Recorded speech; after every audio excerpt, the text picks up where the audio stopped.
Welcome back. Hello. Hello. So, next up, we have Jeff and Matthew from New Deal Studios. They're going to be talking about the realities of working in virtual reality. It's an interesting world, right? Yeah, sure. Why not? It's all great. They're available for questions afterwards. If you do have any comments, again, hashtag TFCgraph. I will hand it over to the gentleman. Over to you. Thank you very much. Thank you to the Foundry for hosting this and allowing us to be a part of this, and also for allowing us to test some of their alpha tools for virtual reality. Jeff will talk more about that. A few things, a little bit. I'm Matthew Gratzer. This is Jeff Jasper, the co-founder of New Deal Studios, and Jeff is our CTO and head of our digital department. A little bit about our company very briefly. We're a visual effects company that's been around for about 20 years. What we started doing was miniature effects and art direction, then moving into production and moving into digital work, and now developing content, and some of the content is VR.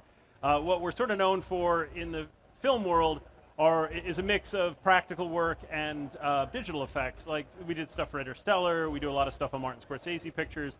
But in the process of doing all these projects, we've developed sort of our own content, straight, flat films, that kind of thing. And then when VR started, we thought, well, this would be a great amalgamation of all the things we're doing practically and some of the technology and digital, and it's a different way to tell a story, basically. And so my approach with New Deal and Jeff's approach is, while we're doing something that's very technologically heavy, we're pushing the story as far as we can, and we're trying to do as much as we can on a narrative level, because I believe firmly that if the content isn't made, and we don't make content that's somewhat compelling or interesting, no matter what we do technologically, whether it's the software in stitching things or the hardware in watching things or shooting things, VR will go away. So you have to have the content, because the headsets are coming out at the end of this year, beginning of next year. The camera systems that are coming out between all the companies are terrific, but there's got to be stuff to show, because otherwise then you just got some cool equipment sitting on a shelf. So I'm going to talk a little bit about some of the projects we've done, and then Jeff is going to take over and talk about the technological side of how we did the finish work and how we were working through the process. I'll show you a little piece of a music video that just came out today. I think it's on YouTube 360. It launches this today, either already has or this afternoon. It's for a young California band called Galvanized Souls, and they wanted a music video in VR, and they wanted to launch this song and this album that's coming out in VR, and I thought it was a terrific idea, and they're great, not only great musicians, but they're really great guys.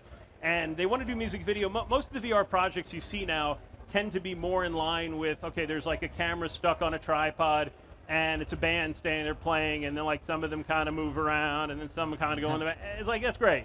But I wanted to do something. We had done a film called The Mission, which was done actually almost a year ago with Jaunt, which we're still finishing stitching on. The movie's done. We're just trying to fix out all the stereoscopic challenges.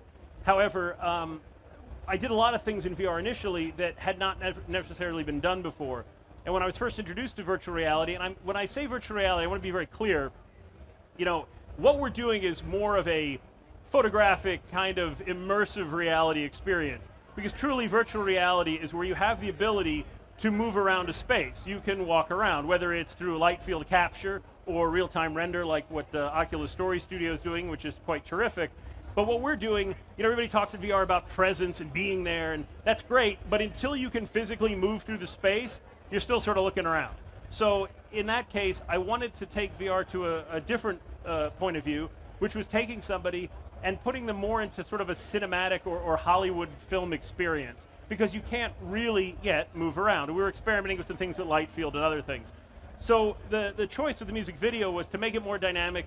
We did a lot of action, a lot of moving of the camera, a lot of things that I was told originally you should never do in VR. Well, originally it was, oh, you got to make it first person, or you got to keep the camera locked off, and you can't do any hard cuts.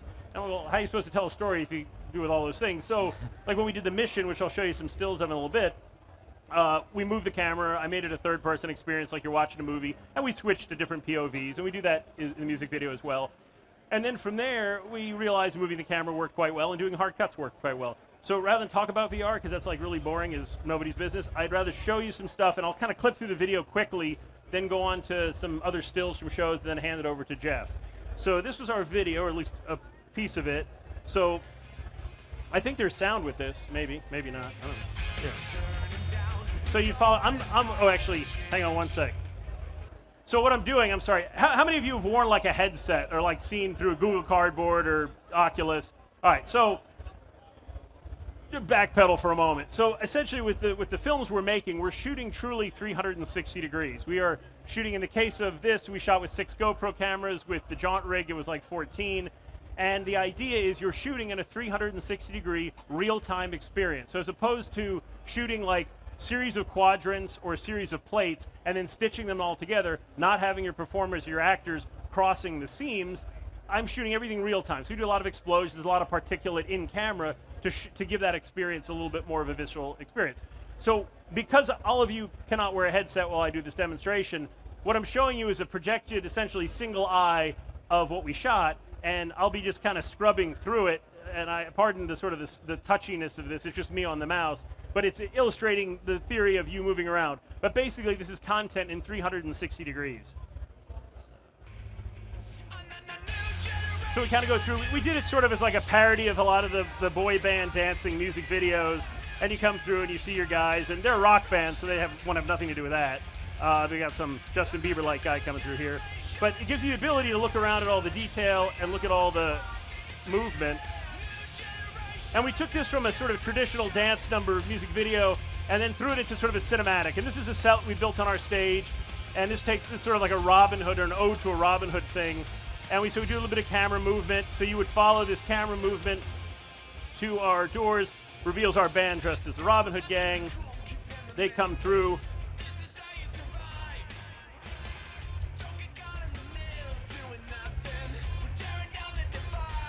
And we're doing like speed ramps and all sorts of stuff here. A lot of sword fights.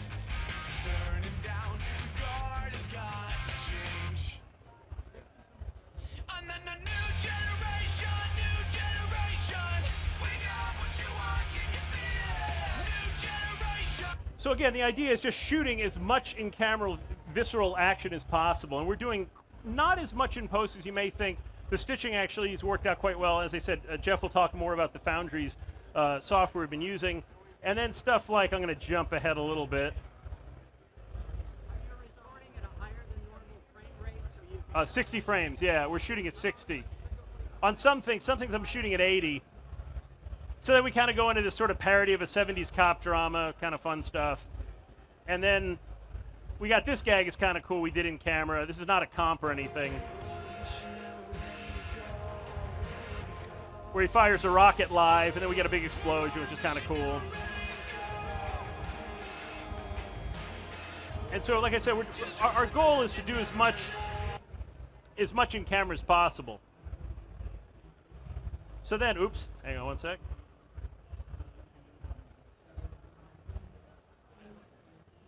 So, as I said, as a studio, we're mainly doing, we've done things for many years, like we did Interstellar. We were fortunate enough to get the Academy Award last year for this work. We've done feature films. I'm directing and producing a couple films. This is a series of westerns we're doing right now. A couple years back, I directed a teaser trailer for something called Guy King, which was like a big robot thing, which was cool. And then we started doing virtual reality. So the Mission was the first project, and that again was working with Jaunt, and that was a great experience. And at that time, the demos all consisted of, okay, we got a camera mounted on a tripod, it's locked off, this is what we see. And again, it was like, all right, well, let's do something better than that. So we did this 5-minute short, takes place in World War II, and doing, again, a lot of things in camera. Now, mind you, at this time, we had never done any compositing, we had never done any cutting, we'd never really done anything. So I'm taking this camera, and in a period of 3.5 weeks, writing and developing content that I have 2 days to shoot.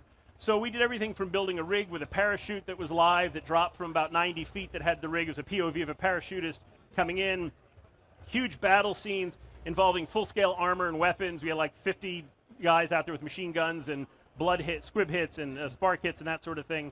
And again, because of my experience in physical effects and also doing live action directing, it gave us the ability to kind of throw all this together. But because VR was so new photographically, I felt it was important to also include every single thing that I thought would be interesting. So we did the wide fields of view, and then we moved into things like we had fight scenes in small bunkers.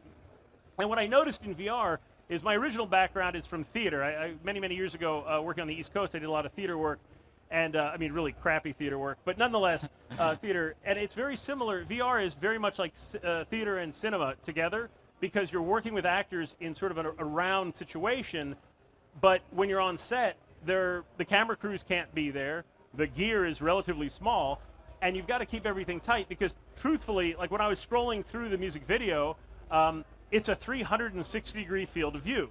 Now, at the time of doing the mission, we didn't know how to paint something out. We didn't know how that was going to work. Jeff had ideas of how to do it and was starting to develop sort of our own amalgamated kind of brute force tools that we had from the Foundry. But when we shot, I was like, well, I can't back myself into a corner. You know, when you're shooting a movie, a straight up feature film, and you have to do something where you're like, oh, I can fix this in post, I can do this. I had no fixes in post. So I'm out there with like 50 actors and all this armor and machine guns. And if I had shot anything that I couldn't paint out later, we had to live with it. So everything had to be done in camera. Now we have figured out you can paint things out. You can paint out lights and stands and everything else. But regarding the directing and photography, it was a very compelling experience because you can't really have anybody on set. And for the actors, it was extraordinarily immersive, not just for somebody watching it, but somebody acting in it, because when they looked around and they looked at things, all they saw was the tanks, the people, the soldiers, the forest. It wasn't a bunch of crew and equipment standing around waiting for something to happen. So it was very immersive for the actors as much as it was for, obviously, the viewers coming to see it.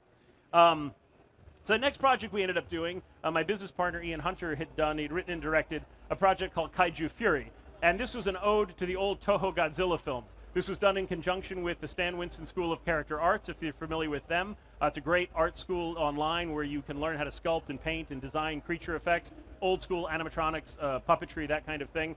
And they had done a collaboration with Adobe to build and design these kaiju suits, these giant Godzilla suits, which were pretty cool.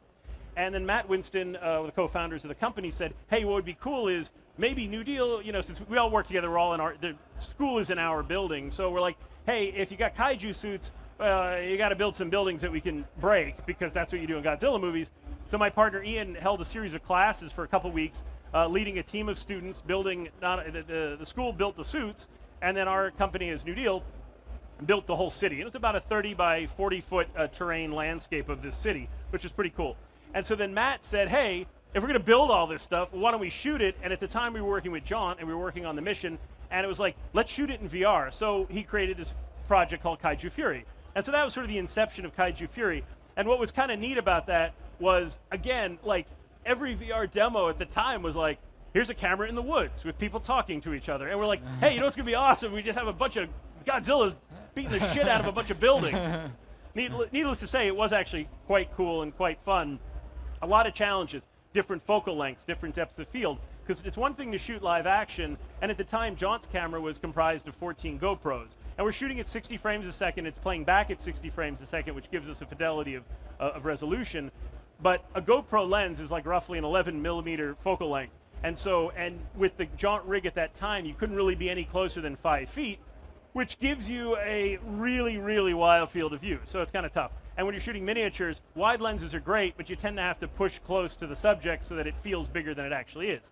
So a lot of challenges, but we worked through a lot of them, and it was a lot of fun. And Jeff will explain some of the digital work we had done on this as well. But the plan was, again, to use the tools we had at hand and to sort of develop and try to do as much, as I said with the mission, when I would tell people what we were doing, is I was trying to figuratively and literally break John's camera. In fact, when I sent them the script originally, they asked me, well, so you start with a parachutist POV. Is that like a CG thing?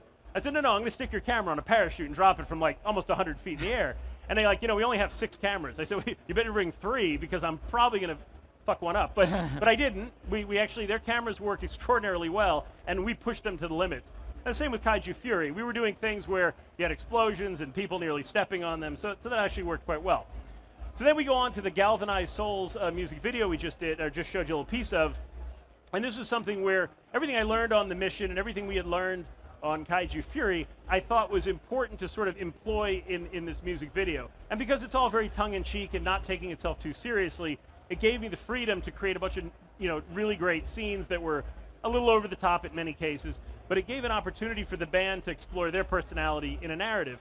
And what was terrific is the band, who had never done really swordplay, fight choreography, shot guns. In fact, the guys are kind of young. One of the guys who's driving the car in a series where I'm crashing through stuff had never really had a learner's permit yet. So that was his first experience driving a car, was crashing through some things, and thank goodness his family was supportive of that. But at any rate, so we did a lot of cool stuff with that. That was, again, trying to do it in a cinematic, premium content sort of way. Going back to VR in general, what we're trying to do is give VR a level of, or I should say the cinematic VR, a level of production value that doesn't feel like it's some guys in the woods or in an empty warehouse. It's like, I want to show people that you can shoot some things that have a level of production value that doesn't feel like it's just kind of homemade or thrown together. So, I mean, we have the ability to build sets at our studio. We have some terrific grips and electricians. Tim Angulo, who's the DP on this, did an amazing job lighting it. And so through the course of the music video, we did things like we did your traditional, obviously got to have your rock band stage, and we had blinking lights and everything, which, by the way, in VR, if you have the ability to shoot something with machine guns, flashing lights, explosions, anything that you can use to essentially sync up, pardon me, my phone is ringing, to sync up frames and to sync up like your cameras, that actually it's kind of a cheat. But if you're familiar with the old days of motion control photography, you had something called a bloop light, which would give you an actual frame as to how to line things up. So I always try to encourage, when I'm shooting things, anything that gives you a single or double frame of action so that I can overlap it if there's a syncing issue. Because again, you're shooting, in this case it was 6 cameras, but we've shot up to 14 cameras. And we did everything from, as I mentioned, the Robin Hood scene. We did this sort of 1970s cop drama, which is sort of a parody of that. We had our boy band scene. And then again, it's just sort of a montage of everything. But I don't want to step on Jeff's time, so I appreciate your time for the, so this is sort of the production directing side, but on the post side, if I can switch with you, Jeff. All right. So looking at our post-production workflow for a 360-degree video, the script on the left represents our original way of working, and this is actually just for single eye, so for stereoscopic projects, this would be for like simple paintouts or rig removal or something. Working at 4K, 6K stereo, you can imagine you're taking big render hits with a script like this, as well as a lot of filtering going on. The node off to the right in the way frickin' easier section is one of the first tools the Foundry gave us as part of the alpha, which replaces everything on the left. It's also doing it in blink, so it renders significantly faster. There's a lot less filter hits happening, so the quality of the video we're getting through the comp is significantly better. And there's also some tracking and stuff built into that, so it's a little bit more feature-packed as well. Looking at a slice of our scene, we can kind of see the progression. It's moving camera shot. You see a lot of camera bump and roll. We're going through a large warehouse with the band. And this is the final color graded plate. And if we look at the script, it's kind of broken down into a camera removal section, some cleanup work off to the left, stabilization, and bling. The bling was motion graphics because we're moving into the boy band section, so we had to add a little bling for them. And if we look at the original plate, we see that our camera person is down in the most distorted part of the lat long. Now, if you're trying to manually paint this out on the lat long, especially over the course of a moving camera shot, it'd be nearly impossible. So the Foundry has a tool as part of the alpha called VR Sight. Pretty much it lets you extract from your spherical view a camera projection. In this case, I'm looking down towards the south pole where our camera person is, and I'm doing a planar track focusing on the floor and pretty much getting a sticky track for the floor. I put a card down where the floor is. Using the project 3D node, I then reproject that VR Sight view onto the card. And then I turn to the Nuke Damari bridge and send a sequence of projections. For this shot is a really long shot, but I also needed enough projections to cover her motion, and so I did like every 60 frames. And if we look at the card in Mari, we can actually see her path through the warehouse all the way over to the other building where the makeup booth was. So we now have a kind of clean CG concrete floor that I could send back into Nuke using the bridge once again. We see that our camera person's removed, but the cabinets off on the left and right are completely jacked up. I don't really care about this because all I care about is the area where our camera person is. So I had a holdout mat from tracking for the camera person, use the same holdout mat with the soft feather, and reproject just that area back through the reproject tool and onto the lat long, and we see that our camera person's moved. Since our camera is tracking over that CG floor, it obviously tracks with our scene, so we have a CG floor now that lines up with our real floor and tracks along with where our camera person was. Another issue we had is this was not a Steadicam shot, and she's covering quite a bit of distance, so there's a lot of motion, which makes people motion sick in VR. You're wearing a headset and you're tipping about, and you're not controlling it. To try and solve this, there's not a lot of good stabilizers for lat-long video footage, and so I took a sight projection looking at the horizon of the image and tracked that throughout the scene.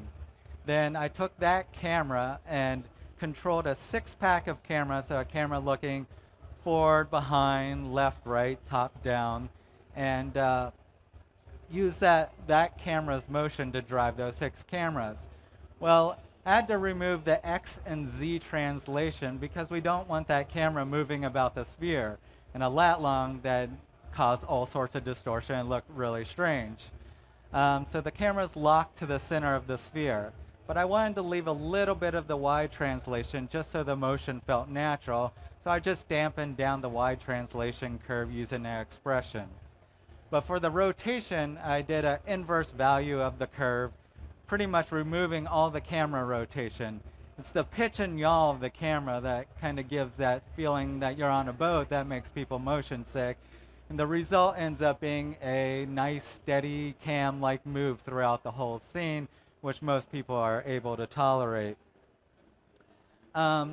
The stitching on this project was actually done before we got the Foundry's tools, but I wanted to run this shot through the Alpha Stitcher as a comparison, and also we're using the Nuke stitches for some cleanup work on some of our shots.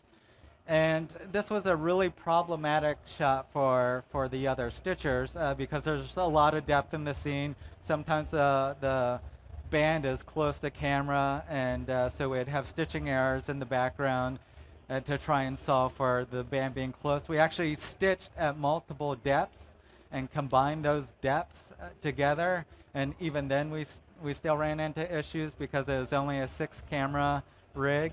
You can actually see the red lines represent those 6 cameras, and you get some funky angles that were also a problem as people move throughout the angles.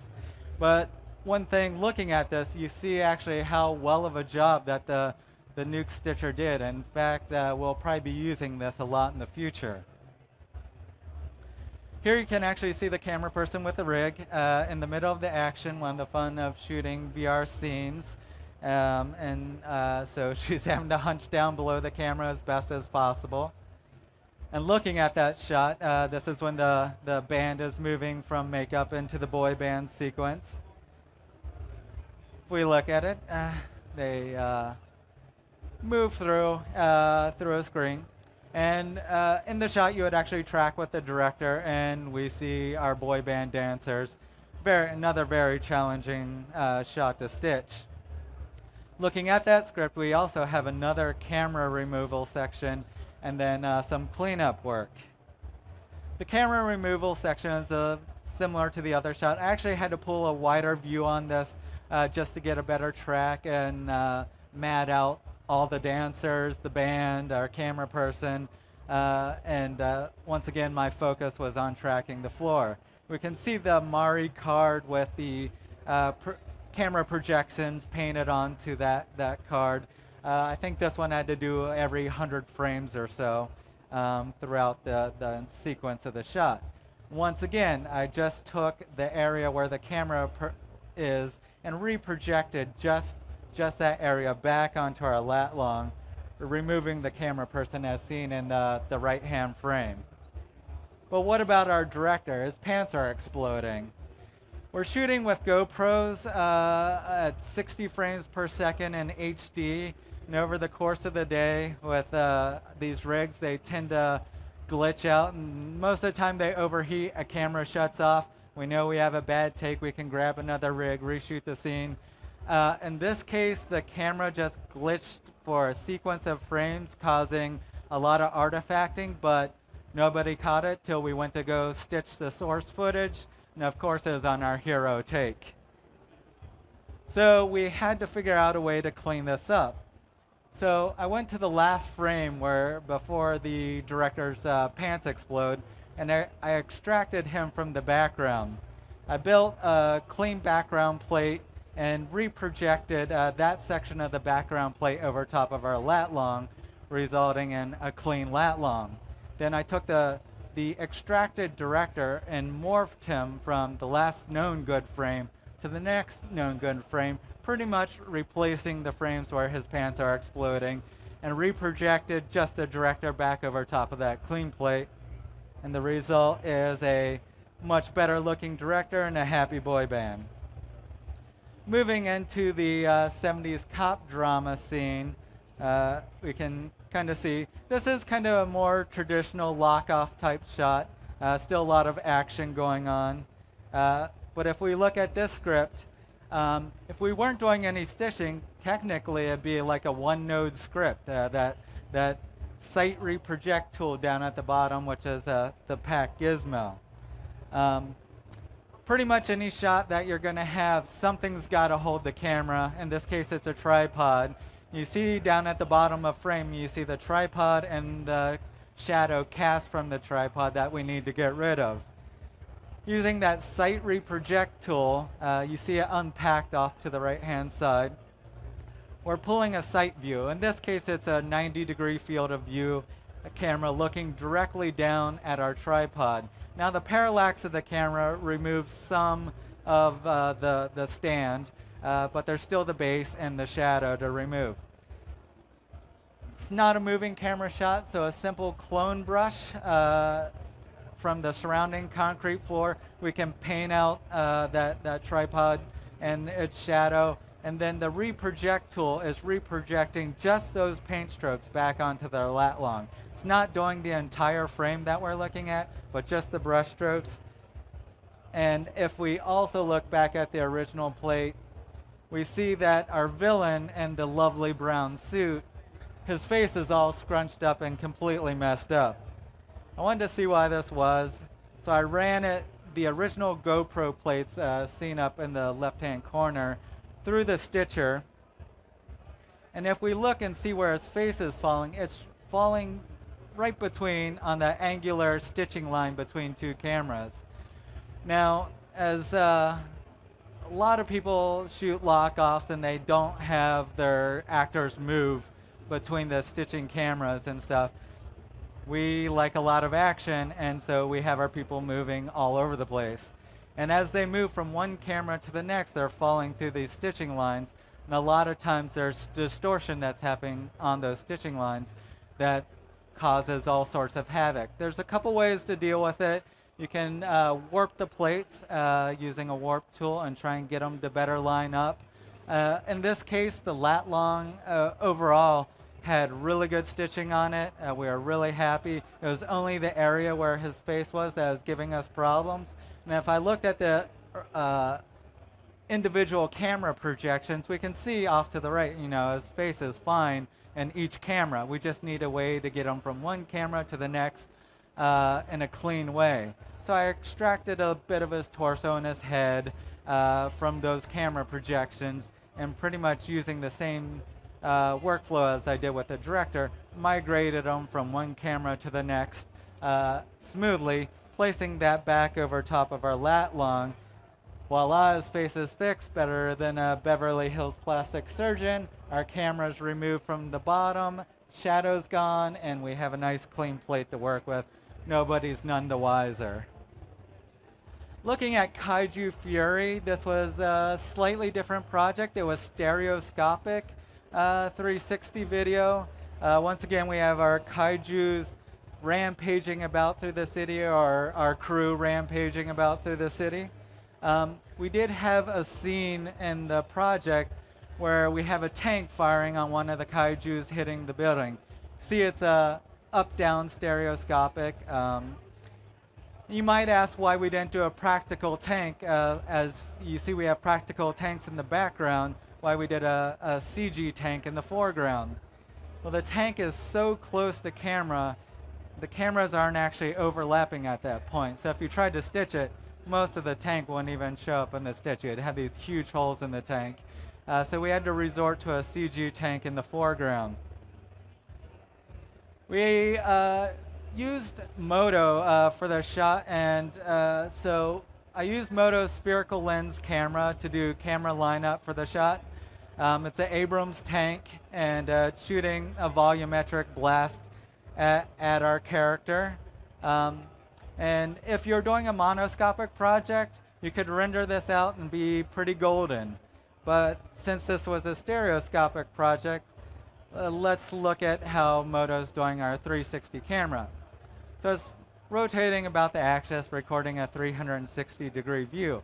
It's a little tempting stereo checkbox there, but that's designed for a perspective view camera, not for a spherical camera. If we look at a spherical view camera in stereo, we see as the cameras rotate around 90 degrees, you have two cameras actually looking at each other. Then by 180 degrees, your eyes have actually flipped. This would be extremely uncomfortable for the viewer. So to solve this, we did what's called a camera six-pack again. So we have 6 cameras facing all directions. They're 90-degree view cameras, and we rendered those out as passes from Moto, and then did a cubic to lat long conversion and nuke of those renders. They're stereoscopic renders, and the result is the stereoscopic render you saw before. And so, you know, we kind of feel that we're kind of in the silent era of virtual reality filmmaking. So we're really happy to work with Foundry on the alpha tools and kind of develop these workflows moving forward, working with camera companies, and we see a kind of bright future for the tech developing. Thank you. Nice work,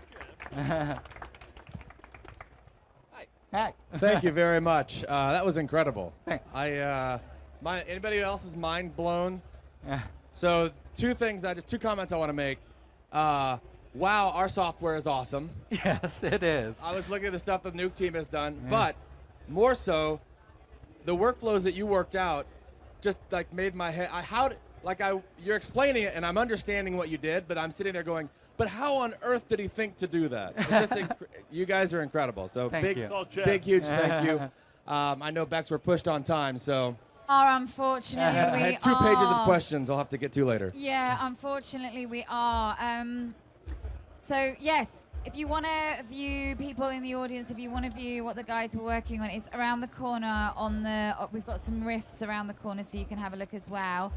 If you want to stick around, we're going to be up again in 10 minutes with John Wood-Elton and John Stark to talk about stuff that they've been doing back at the research team, back at Foundry HQ.